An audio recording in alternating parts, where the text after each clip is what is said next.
Today we are looking at how to make our subject more paintable, or how to see as an artist, especially with working from photographs. That's what artists do, is look at something and interpret it and have it say what they want it to say.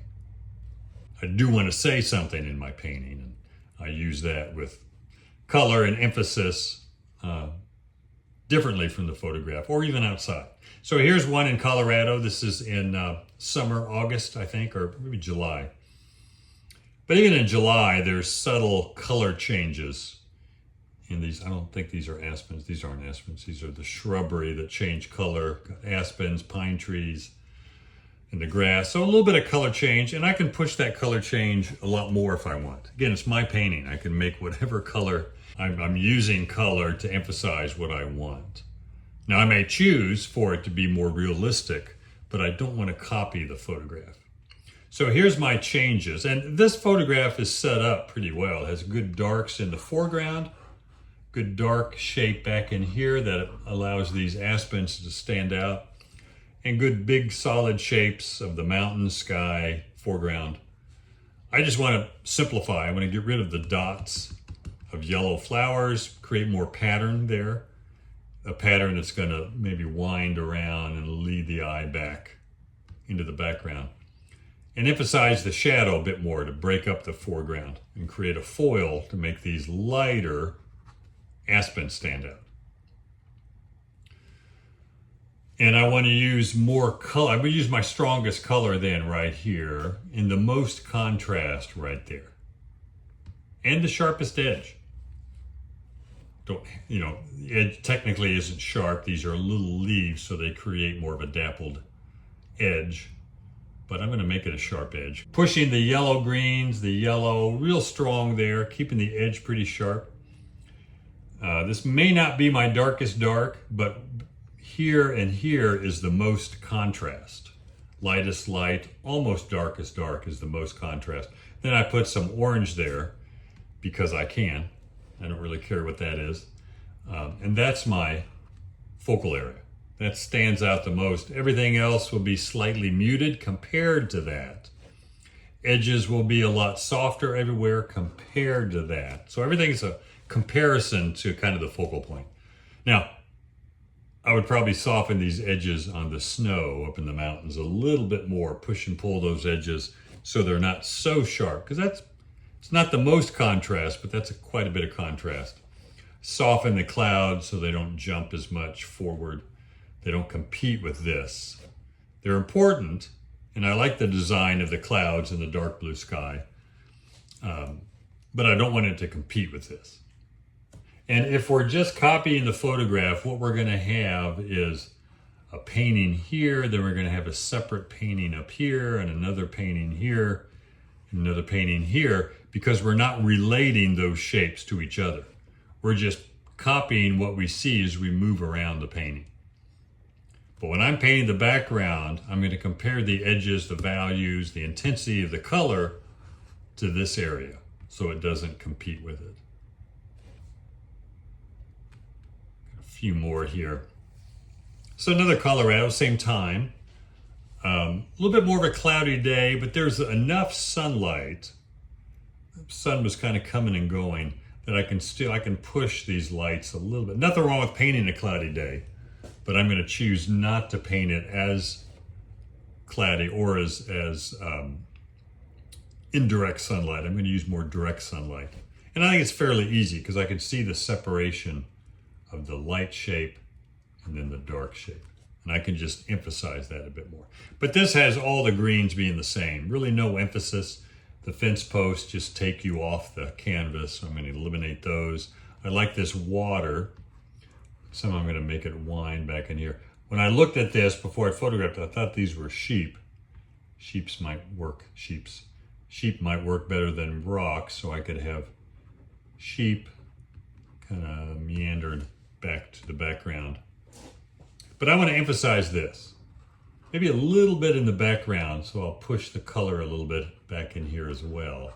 But that's going to be my emphasis, and push the light just a bit more. So here's the changes. I opened up the sky a little bit, added some blue here to make sense of the sunlight. You know, the clouds are breaking up, sunlight's poking through. But here's my strongest color. I made the halftone greens also pretty strong. They're still in the sunlight. They're just not catching as much as that. So I've got strong color in the focal area. Even in the shadow, I've pushed the violets and blues. That'll help that hill stay back there, as opposed to the photograph, which there's nothing here. I mean, there's no color. It's just black and green. So I want to push that a little cooler to make it go back. Now I could make the emphasis here. I could, you know, put something in here and make that the emphasis. You know, I could do what I want. I can introduce horses here in the foreground. It's kind of big for a horse, but I could make the strongest color, the sharpest edge, the darkest contrast in there. But I chose here and push the white rocks a bit more, or sheep, whatever they're going to be, to create more contrast. I'm not as interested in what objects are as, you know, the shape and the value and the sharp edge, because that's what makes the painting work. That's why on some level abstract painting could work, because you're dealing with the same thing. As a representational artist, I'm creating what I see. So, you know, what God has created, as opposed to just abstract. So some level I do like abstract painting, but I'm motivated to make it more than just abstract shapes. But anyway, darkest dark here. So that does flatten my painting just a little bit. I get the darks a lot lighter and cooler here, so that works. It does give me more depth. But technically my darkest darks would be up in here, because that's in the foreground. But I'm breaking that rule and making it back in here, so that that becomes the focal point. So again, here's the photograph.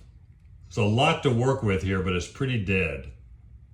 So emphasizing value and color. Now I did quite a bit of work on the color here. A lot of broken color in the foreground. Kind of same value, different color. Same values, different colors. But then a lot of little dark and light value changes on the trees. So more detail in the trees here, and trying to keep this more simple. Color change, but not a lot of detail or value change.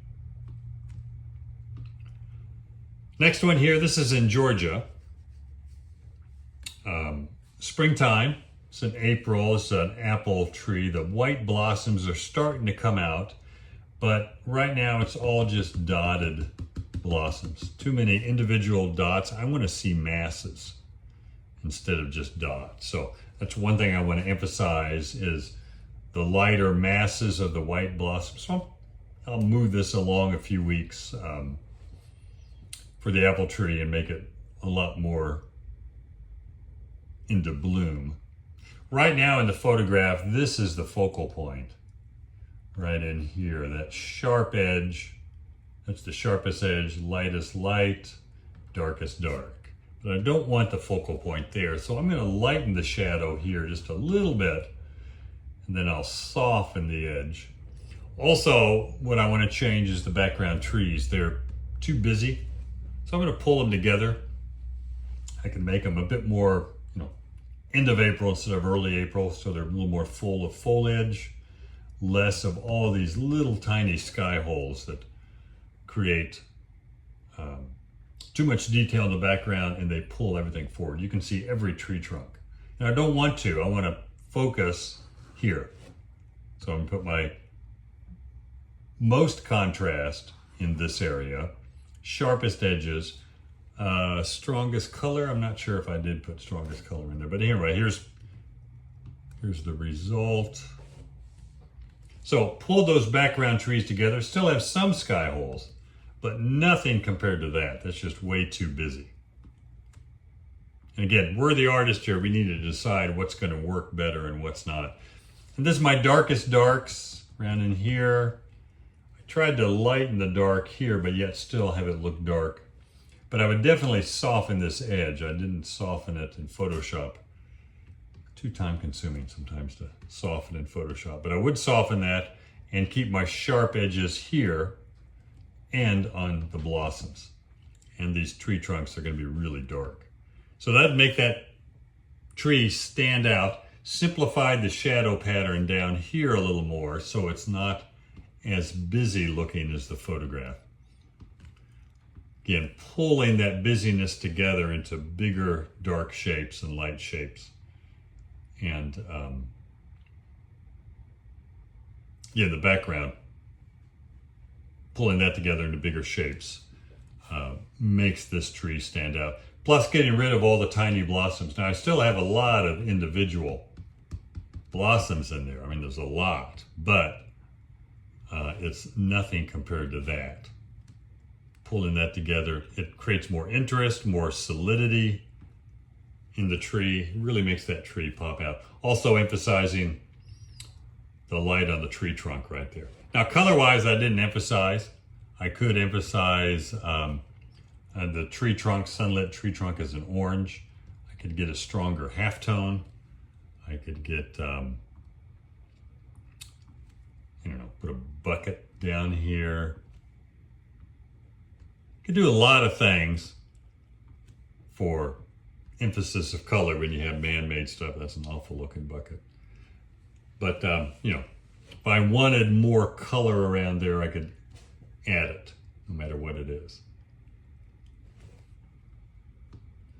And that might be it. That will do it. So remember, when you're using photography, you decide where you want the emphasis to be. Sometimes it's obvious, sometimes it's not, but you're using the strongest contrast, more intense color, sharper edge in that focal area, and then as you move out, you're making sure that it's less than the focal area.